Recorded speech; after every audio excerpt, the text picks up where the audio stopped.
वाहिगुरू जी का खालसा वाहिगुरू जी की फतेह।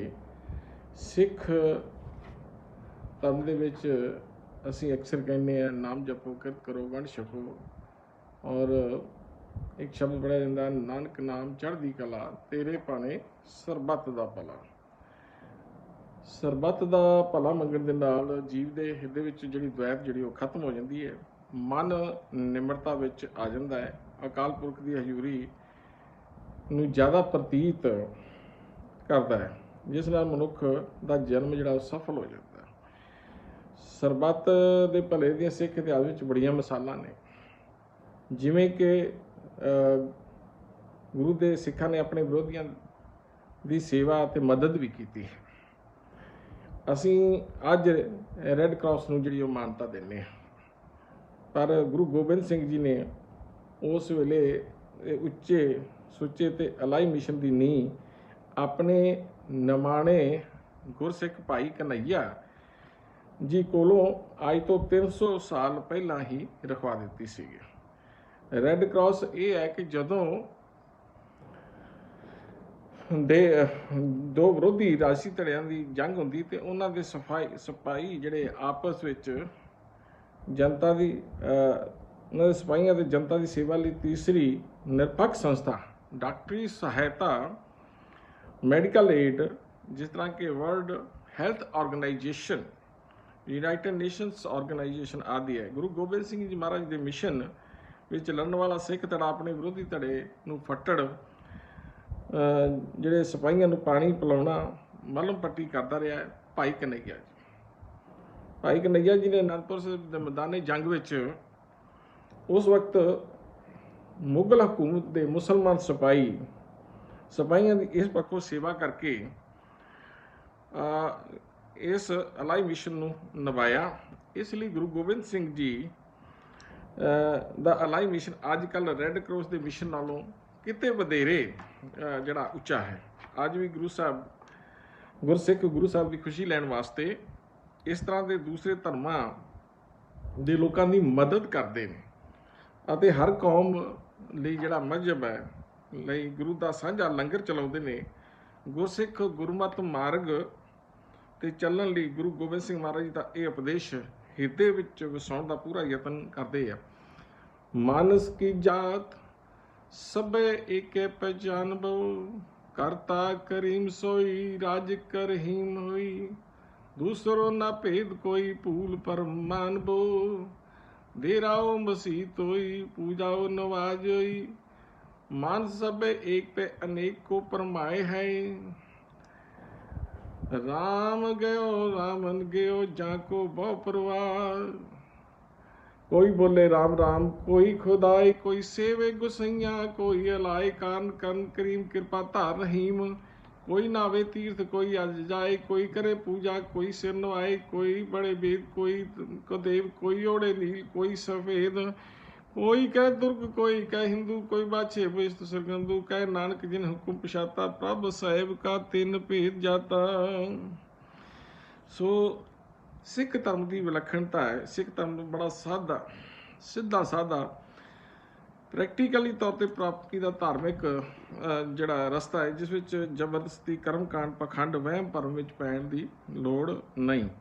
गुरु नानक देव पातशाह महाराज तो लैके गुरु गोबिंद सिंह महाराज तक गुरु साहब ने केवल अलाही भाईचारे का उपदेश दिता ते जात पात अमीरी गरीबी वर्गे जिहड़े द्वैत, क्यों गुरु साहब कहते नीचा अंदर नीच जात, नीची हूँ अत नीच, इनके संग वड्या स्यों क्यों रीत, जिथे नीच संभालियन उथे नदर तेरी बख्शीश। और प्रभु मिलाप ਲਈ ਉਪਦੇਸ਼ ਵਿੱਚ ਲਾਈ ਗਰੀਬੀ ਅਕਾਲ ਪੁਰਖ, ਕਿਉਂਕਿ ਜਦੋਂ ਗੁਰੂ ਨਾਨਕ ਪਾਤਸ਼ਾਹ ਜੀ ਜਿਹੜਾ ਨਾਨਕ ਸਾਹਿਬ ਦੇ ਜੀ ਪੂਰਨਮਾਸ਼ੀ ਤੋਂ ਅਗਲੇ ਦਿਨ ਉੱਥੇ ਇੱਕ ਸ਼ਬਦ ਪੜ੍ਹਿਆ ਜਾਂਦਾ ਹੈ, ਜਿਹਦੇ ਵਿੱਚ ਆਪਣੇ ਜਿਹੜਾ ਗਰੀਬੀ ਦੇ ਬਾਰੇ, ਮਨ ਦੀ ਗਰੀਬੀ ਦੇ ਬਾਰੇ ਗੱਲ ਹੁੰਦੀ ਹੈ, ਤਾਂ ਉਹ ਉੱਥੇ ਇੱਕ ਬੜੀ ਸੋਹਣਾ ਜਿਹੜਾ ਦੁਆ ਪੜ੍ਹਿਆ ਜਾਂਦਾ ਹੈ। ਮੈਂ ਕੀਤੇ ਸਨ ਗਰੀਬੀ ਦੇ 4 ਹਿੱਸੇ, ਜਿਨ੍ਹਾਂ ਵਿੱਚੋਂ ਇੱਕ ਜੱਗ ਵਿੱਚ ਪੈ ਗਿਆ ਏ। ਬਾਕੀ ਤਿੰਨਾਂ ਦੀ ਗੱਲ ਮੈਂ ਕੀ ਦੱਸਾਂ, ਉਹ ਤਾਂ ਨਾਨਕ ਵਿਚਾਰਾ ਹੀ ਲੈ ਗਿਆ ਏ। ਹੋਰ ਕਿਤੋਂ ਨਹੀਂ ਮਿਲਣੀ ਦਾਤ ਗਰੀਬੀ ਦੀ, ਗੁਰੂ ਨਾਨਕ ਕੋਲੋਂ ਲੈ ਲੋ ਦਾਤ ਗਰੀਬੀ ਦੀ। ਹੋਰ ਕਿਤੋਂ ਨਹੀਂ ਮਿਲਣੀ ਦਾਤ ਗਰੀਬੀ ਦੇ। ਗੁਰੂ ਸਾਹਿਬ ਪਰਮ ਪਿਤਾ ਪਰਮਾਤਮਾ ਕਹਿੰਦੇ ਕੀਤੇ ਸਨ ਗਰੀਬੀ ਦੇ 4 ਹਿੱਸੇ, ਜਿਨ੍ਹਾਂ ਵਿੱਚੋਂ ਇੱਕ ਜੱਗ ਵਿੱਚ ਪੈ ਗਿਆ ਏ। ਬਾਕੀ ਤਿੰਨਾਂ ਦੀ ਗੱਲ ਮੈਂ ਕੀ ਦੱਸਾਂ, ਉਹ ਤਾਂ ਨਾਨਕ ਵਿਚਾਰਾ ਹੀ ਲੈ ਗਿਆ ਏ। ਪ੍ਰਭੂ ਪ੍ਰੇਮ ਨੂੰ ਹਿਰਦੇ ਵਿੱਚ ਵਸਾ ਕੇ ਹਉਮੈ ਨੂੰ ਉੱਕਾ ਹੀ ਮਾਰ ਦੇਣ ਦੀ ਜੁਗਤੀ ਗੁਰੂ ਨਾਨਕ ਦੇਵ ਪਾਤਸ਼ਾਹ ਮਹਾਰਾਜ ਨੇ ਕਲਯੁਗ ਵਿੱਚ ਭਿਆਨਕ ਤ੍ਰਿਸ਼ਨਾ ਦੀ ਅਗਨ ਵਿੱਚ ਦੱਜੇ ਹੋਏ ਸਮੇਂ ਪ੍ਰਗਟ ਕੀਤੀ। ਉਹ ਆਪਣੇ ਆਪ ਵਿੱਚ ਇੱਕ ਮਿਸਾਲ ਹੈ। ਹਉਮੈ ਨੂੰ ਮਿਟਾ ਕੇ ਮਨੁੱਖ ਅਕਾਲ ਪੁਰਖ ਵਿੱਚ ਲੀਨ ਹੋ ਜਾਂਦਾ ਹੈ। ਤਾਂ ਅਸੀਂ ਜਿਹੜਾ ਹੈ ਜਦੋਂ ਗੁਰੂ ਸਾਹਿਬ ਮੱਕੇ ਗਏ ਤੇ ਮੱਕੇ ਦੇ ਵਿੱਚ ਉਹਨਾਂ ਨੇ ਪੁੱਛਿਆ, ਕਹਿੰਦੇ ਪੁੱਛਨ ਫੋਲ ਕਿਤਾਬ ਨੂੰ, ਹਿੰਦੂ ਵੱਡਾ ਕੇ ਮੁਸਲਮਾਨ ਹੋਈ। ਬਾਬਾ ਆਖੇ ਹਾਜੀਆਂ ਕਿ ਸ਼ੁਭ ਅਮਲਾ ਬਾਜੋ ਦੋਨੋਂ ਰੋਈ। ਗੁਰੂ ਸਾਹਿਬ ਗੁਰੂ ਮਹਾਰਾਜ ਦਾ ਅਲਾਹੀ ਉਪਦੇਸ਼ ਇੰਨਾ ਪ੍ਰਭਾਵਸ਼ਾਲੀ ਸੀ। ਕਹਿੰਦੇ ਵੀ ਜੇ ਸ਼ੁਭ ਅਮਲ ਨਾ ਹੋਏ ਤਾਂ ਹਿੰਦੂ ਤੇ ਮੁਸਲਮਾਨ ਦੋਵੇਂ ਹੀ ਖੁਆਰ ਜਾਣਗੇ। ਗੁਰੂ ਮਹਾਰਾਜ ਦਾ ਜਿਹੜਾ ਅਲਾਹੀ ਉਪਦੇਸ਼ ਸੀਗਾ ਇੰਨਾ ਪ੍ਰਭਾਵਸ਼ਾਲੀ ਹੁੰਦਾ ਸੀ ਕਿ ਕੌਡੇ ਰਾਖਸ਼, ਜਾਦੂਗਰਨੀ ਨੂਰ ਸ਼ਾਹ, ਸੱਜਣ ਠੱਗ ਵਰਗੇ ਵੱਡੇ ਵੱਡੇ ਆਪਣਾ ਸੁਭਾਅ ਬਦਲ ਕੇ ਅਕਾਲ ਪੁਰਖ ਦੇ ਸੱਦੇ ਰਿਸ਼ਤੇ ਤੇ ਤੁਰ ਪੈਂਦੇ। ਭਾਈ ਜੋਧ ਜੀ ਗੁਰੂ ਨਾਨਕ ਦੇਵ ਜੀ ਦੇ ਸਿੱਖ ਸਨ ਤੇ ਅੰਮ੍ਰਿਤ ਵੇਲੇ ਇਸ਼ਨਾਨ ਕਰਕੇ ਗੁਰਬਾਣੀ ਦਾ ਪਾਠ ਕਰਦੇ ਦੇ ਜੀਵਨ ਤੋਂ ਪ੍ਰੇਰਿਤ ਹੋ ਕੇ ਵੈਸ਼ਨਵ ਦੇਵੀ ਦੇ ਉਪਾਸ਼ਕ ਭਾਈ ਲਹਿਣਾ ਜੀ ਇੰਨੇ ਜ਼ਿਆਦਾ ਪ੍ਰਭਾਵਿਤ ਹੋਏ ਕਿ ਉਹ ਗੁਰੂ ਨਾਨਕ ਜੀ ਦੀ ਸਿੱਖੀ ਕਮਾ ਕੇ ਅਜਿਹੀ ਅਵਸਥਾ ਵਿੱਚ ਪਹੁੰਚ ਗਏ ਕਿ ਦੂਜੇ ਗੁਰੂ ਨਾਨਕ ਦੇਵ ਭਾਵ ਸ੍ਰੀ ਗੁਰੂ ਅੰਗਦ ਦੇਵ ਜੀ ਬਣੇ। ਇਵੇਂ ਹੀ ਗੁਰੂ ਅਮਰਦਾਸ ਜੀ ਗੁਰੂ ਰਾਮਦਾਸ ਜੀ ਦੇ ਸਿੱਖੀ ਜੀਵਨ ਤੋਂ ਪ੍ਰਭਾਵਿਤ ਹੋ ਕੇ ਤੀਸਰੇ ਤੇ ਚੌਥੇ ਗੁਰੂ ਨਾਨਕ ਬਣੇ। ਪੰਜਵੇਂ ਗੁਰੂ ਅਰਜਨ ਦੇਵ ਪਾਤਸ਼ਾਹ ਮਹਾਰਾਜ ਜੀ ਮੁਸਲਮਾਨਾਂ ਦੇ ਬਹੁਤ ਵੱਡੇ ਫਕੀਰ ਸਾਈਂ ਮੀਆਂ ਮੀਰ ਜੀ ਦੀ ਸਿੱਖੀ ਨੂੰ ਵੇਖ ਕੇ ਗੁਰੂ ਸਾਹਿਬ ਦੇ ਅਨੰਨ ਸ਼ਰਧਾਲੂ ਬਣੇ। ਇਹਨਾਂ ਨੂੰ ਗੁਰੂ ਸਾਹਿਬ ਹਰਿਮੰਦਰ ਸਾਹਿਬ ਅੰਮ੍ਰਿਤਸਰ ਦੀ ਜਿਹੜੀ ਨੀਂਹ ਰੱਖਣ ਵਿੱਚ ਸ਼ਾਮਲ ਕੀਤਾ ਔਰ ਗੁਰੂ ਸਾਹਿਬ ਨੇ ਗੁਰੂ ਗ੍ਰੰਥ ਸਾਹਿਬ ਦੀ ਸਥਾਪਨਾ ਕਰਨ ਸਮੇਂ ਸਿੱਖ ਗੁਰੂਆਂ ਤੋਂ ਇਲਾਵਾ ਮੁਸਲਿਮ ਪੀਰ ਫਕੀਰਾਂ, ਹਿੰਦੂ ਭਗਤਾਂ, ਬ੍ਰਾਹਮਣਾਂ, ਰਾਜਪੂਤ ਤੇ ਸ਼ੂਦਰਾਂ ਦੀ ਬਾਣੀ ਨੂੰ ਸ਼ਾਮਲ ਕਰਕੇ ਧਰਮ ਨਿਰਪੇਖਤਾ ਦੀ ਵਿਲੱਖਣਤਾ ਨੂੰ ਜਗ ਪ੍ਰਦਰਸ਼ਿਤ ਕੀਤਾ। ਅੱਜ ਅਸੀਂ ਜਦੋਂ ਸ੍ਰੀ ਗੁਰੂ ਗ੍ਰੰਥ ਸਾਹਿਬ ਜੀ ਨੂੰ ਮੱਥਾ ਟੇਕਦੇ ਹਾਂ, ਨਾ ਕੇਵਲ ਸਿੱਖ ਗੁਰੂਆਂ ਦੀ ਬਾਣੀ ਨੂੰ ਬਲਕਿ ਸਾਰੇ ਮੁਸਲਮਾਨ, ਬ੍ਰਾਹਮਣ, ਸ਼ੂਦਰਾਂ ਤੇ ਬਾਣੀ ਨੂੰ ਵੀ ਮੱਥਾ ਟੇਕਦੇ ਹਾਂ, ਕਿਉਂਕਿ ਸਿੱਖ ਧਰਮ ਦੱਸਦਾ ਹੈ ਕਿ ਸਾਰੀ ਬਾਣੀ ਅਕਾਲ ਪੁਰਖ ਤੋਂ ਆਈ ਹੈ। ਜੈਸੀ ਮੈਂ ਆਈ ਖਸਮ ਕੀ ਬਾਣੀ, ਤੈਸੜਾ ਕਰੀ ਗਿਆਨ ਵੇ ਲਾਲੋ। ਇਸੇ ਪ੍ਰਕਾਰ ਛੇਵੇਂ ਗੁਰੂ ਹਰਗੋਬਿੰਦ ਜੀ ਪਾਤਸ਼ਾਹ ਮਹਾਰਾਜ ਨੇ ਮੁਸਲਮਾਨ ਯਤੀਮ ਪੈਂਦੇ ਖਾਨ ਦੀ ਪਾਲਣਾ ਕਰਕੇ ਆਪਣੀ ਫੌਜ ਵਿੱਚ ਵੱਡਾ ਜਰਨੈਲ ਬਣਾਇਆ, ਪਰ ਕਦੇ ਉਸ ਨੂੰ ਇਸਲਾਮ ਛੱਡ ਕੇ ਸਿੱਖ ਧਰਮ ਵਿੱਚ ਆਉਣ ਲਈ ਪ੍ਰੇਰਿਤ ਨਹੀਂ ਕੀਤਾ ਤੇ ਨਾ ਕੋਈ ਜ਼ੋਰ ਜ਼ਬਰ ਕੀਤਾ। ਗੁਰੂ ਸਾਹਿਬ ਨੇ ਜਦੋਂ ਸ੍ਰੀ ਗੁਰੂ ਹਰਗੋਬਿੰਦ ਸ਼ਹਿਰ ਵਸਾਇਆ, ਜਿੱਥੇ ਸਿੱਖਾਂ ਵਾਸਤੇ ਗੁਰਦੁਆਰੇ ਦਾ ਨਿਰਮਾਣ ਕੀਤਾ, ਉਹ ਆਪਣੇ ਮਜ਼ਹਬ ਮੁਤਾਬਕ ਅਤੇ ਨਾਲ ਇੱਕ ਮਸਜਿਦ ਵੀ ਬਣਵਾਈ ਤਾਂ ਕਿ ਮੁਸਲਮਾਨ ਆਪਣੇ ਮਜ਼ਹਬ ਮੁਤਾਬਕ ਅੱਲਾਹ ਤਾਲਾ ਦੇ ਸੱਚੇ ਦਿਲੋਂ ਇਬਾਦਤ ਕਰ ਸਕਣ। ਪਰੰਤੂ ਜਿਹੜਾ ਬਾਕੀ ਕਿਸੇ ਨੂੰ ਜ਼ੋਰ ਜ਼ਬਰ ਕਿਸੇ ਦਾ ਨਾਲ ਨਹੀਂ ਕੀਤਾ। ਇਸੇ ਤਰ੍ਹਾਂ ਹੀ 8ਵੇਂ ਪਾਤਸ਼ਾਹ 7ਵੇਂ ਪਾਤਸ਼ਾਹ ਗੁਰੂ ਹਰਿਰਾਏ ਜੀ ਨੇ ਅਧਿਆਤਮਿਕ ਉਪਦੇਸ਼ ਦਿੰਦੇ ਹੋਏ ਹਿੰਦੂਆਂ, ਮੁਸਲਮਾਨਾਂ ਤੇ ਸਿੱਖਾਂ ਲਈ ਸਾਂਝਾ ਮੁਫਤ ਹਸਪਤਾਲ ਚਲਾਇਆ।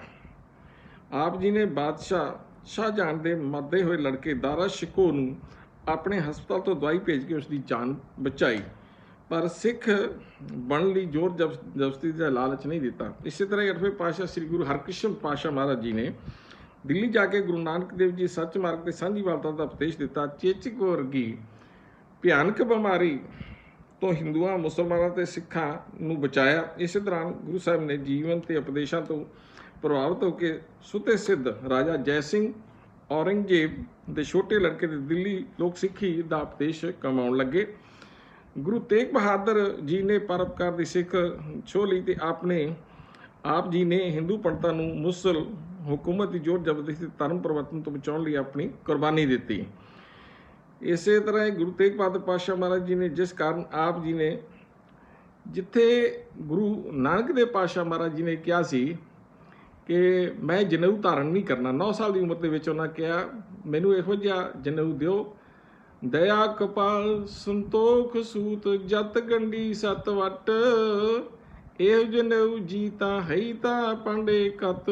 ਦੂਜੇ ਪਾਸੇ ਉਸੇ ਜਨੇਊ ਦੀ ਰੱਖਿਆ ਵਾਸਤੇ ਆਪਣਾ ਬਲੀਦਾਨ ਦਿੱਤਾ, ਆਪਣੇ ਸਾਥੀਆਂ ਦਾ ਬਲੀਦਾਨ ਦਿੱਤਾ। ਤਿਲਕ ਜੰਜੂ ਰਾਖਾ ਪ੍ਰਭ ਤਾਕਾ, ਕੀਨੋ ਬੜੋ ਕਲੋ ਮੈਂ ਸਕਾ। ਔਰ ਗੁਰੂ ਤੇਗ ਬਹਾਦਰ ਜੀ ਨੇ ਆਪਣੇ ਆਪ ਨੂੰ ਕੁਰਬਾਨ ਕਰ ਦਿੱਤਾ। ਜਦੋਂ ਆਪ ਨੂੰ ਪਤਾ ਹੈ ਕਿ ਇੰਨੀ ਕੱਟੜਤਾ ਔਰੰਗਜ਼ੇਬ ਨੇ ਕੀਤੀ, ਤਾਂ ਪੰਡਤ ਕਿਰਪਾ ਰਾਮ ਦੀ ਅਗਵਾਈ ਦੇ ਵਿੱਚ ਗੁਰੂ ਤੇਗ ਬਹਾਦਰ ਜੀ ਨੂੰ ਆ ਕੇ ਮਿਲੇ ਪੰਡਤ, ਤਾਂ ਉਹਨਾਂ ਨੇ ਕਿਹਾ ਕਿ ਸਾਨੂੰ ਜ਼ਬਰਦਸਤੀ ਮੁਸਲਮਾਨ ਬਣਾਇਆ ਜਾ ਰਿਹਾ ਹੈ। ਤਾਂ ਗੁਰੂ ਸਾਹਿਬ ਬੜੇ ਗੰਭੀਰ ਮੁਦਰਾ ਦੇ ਵਿੱਚ ਸਨ। ਤਾਂ ਗੁਰੂ ਗੋਬਿੰਦ ਰਾਏ ਜੀ ਉਸ ਵੇਲੇ ਜਿਹੜੇ 9 ਸਾਲ ਦੀ ਆਯੂ ਦੇ ਵਿੱਚ ਸਨ, ਤਾਂ ਉਹਨਾਂ ਨੇ ਕਿਹਾ ਪਿਤਾ ਜੀ ਕੀ ਗੱਲ ਹੈ?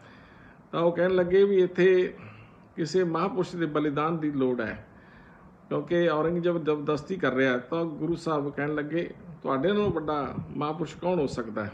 ਤਾਂ ਉਸ ਵੇਲੇ ਨਿਸ਼ਚਿੰਤ ਹੋ ਕੇ ਗੁਰੂ ਤੇਗ ਬਹਾਦਰ ਜੀ ਨੇ ਕਿਰਪਾ ਰਾਮ ਤੇ ਉਹਨਾਂ ਦੇ ਸਾਥੀਆਂ ਨੂੰ ਕਿਹਾ, ਜਾ ਕੇ ਔਰੰਗਜ਼ੇਬ ਨੂੰ ਕਹਿ ਦਿਓ ਗੁਰੂ ਤੇਗ ਬਹਾਦਰ ਨੂੰ ਆਪ ਮੁਸਲਮਾਨ ਬਣਾ ਲਓ, ਤਾਂ ਅਸੀਂ ਸਾਰੇ ਆਪਣੇ ਆਪ ਮੁਸਲਮਾਨ ਹੋ ਜਾਵਾਂਗੇ।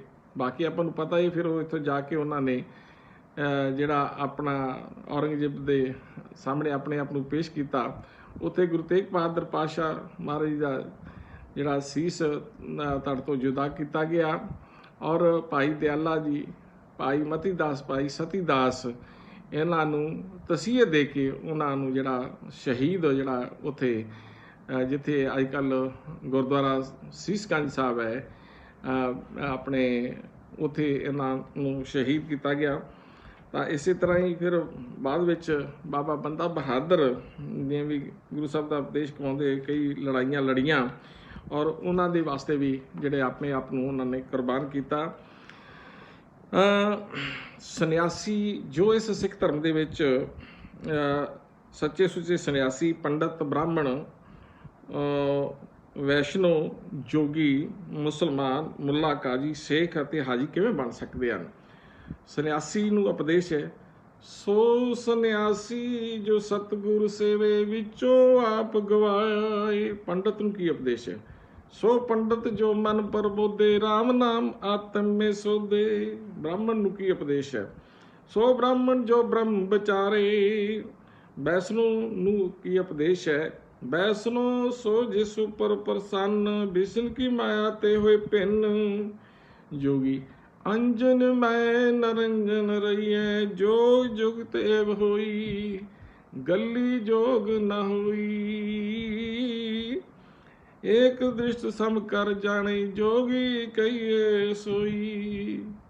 ਮੁਸਲਮਾਨ ਕੀ ਉਪਦੇਸ਼? ਮੁਸਲਮਾਨ ਮੋਮ ਦਿਲ ਹੋਵੇ, ਅੰਤਰ ਕੀ ਮਲ ਦਿਲ ਤੇ ਧੋਵੇ। ਮੁੱਲਾ ਨੂੰ ਕੀ ਉਪਦੇਸ਼? ਸੋ ਮੁੱਲਾ ਜੋ ਮਨ ਸਿਉ ਲਰੇ, ਗੁਰ ਉਪਦੇਸ਼ ਕਾਲ ਸਿਉ ਜਰੇ। ਕਾਜੀ ਨੂੰ ਕੀ ਹੈ? ਸੱਚ ਕਮਾਵੇ ਸੋਈ ਕਾਜੀ। ਸੇਖ ਨੂੰ ਕੀ ਉਪਦੇਸ਼? ਸੋਈ ਸੇਖ ਮਸਾਇਕ ਹਾਜੀ, ਸੋ ਬੰਦਾ ਜਿਸ ਨਜ਼ਰ ਨਰਾ। ਹਾਜੀ ਨੂੰ ਕੀ ਉਪਦੇਸ਼? ਜੋ ਦਿਲ ਸੋਧੇ ਸੋਈ ਹਾਜੀ। ਸੋ ਇਸ ਤਰ੍ਹਾਂ ਕਰਕੇ ਗੁਰੂ ਸਾਹਿਬ ਨੇ ਇਹ ਜਿਹੜਾ ਇੱਕ ਸਿੱਖ ਧਰਮ ਬੜਾ ਜਿਹੜਾ ਵਿਲੱਖਣ ਧਰਮ, ਕਰਮ ਕਾਂਡਾਂ ਤੋਂ ਦੂਰ, ਸ਼ਬਦ ਗੁਰੂ ਦੇ ਨਾਲ ਚੱਲ ਕੇ ਇਹ ਜਿਹੜਾ ਇੱਕ ਸੇਧ ਦਿੱਤੀ ਹੈ, ਬੜੇ ਸਿੰਪਲ ਢੰਗ ਦੇ ਨਾਲ ਜਿਹੜਾ ਅਸੀਂ ਆਪਣੇ ਪਰਮ ਪਿਤਾ ਪਰਮਾਤਮਾ ਨੂੰ ਪਾ ਸਕਦੇ ਹਾਂ ਕਰਮ ਕਾਂਡਾਂ ਤੋਂ ਦੂਰ ਹੋ ਕੇ। ਸੋ ਇੰਨੀਆਂ ਬੇਨਤੀਆਂ ਨੇ। ਸਿੱਖ ਧਰਮ ਦੀ ਵਿਲੱਖਣਤਾ। ਦਿਓ ਅਸੀਸ, ਬੁਲਾਓ ਫਤਿਹ। ਵਾਹਿਗੁਰੂ ਜੀ ਕਾ ਖਾਲਸਾ, ਵਾਹਿਗੁਰੂ ਜੀ ਕੀ ਫਤਿਹ।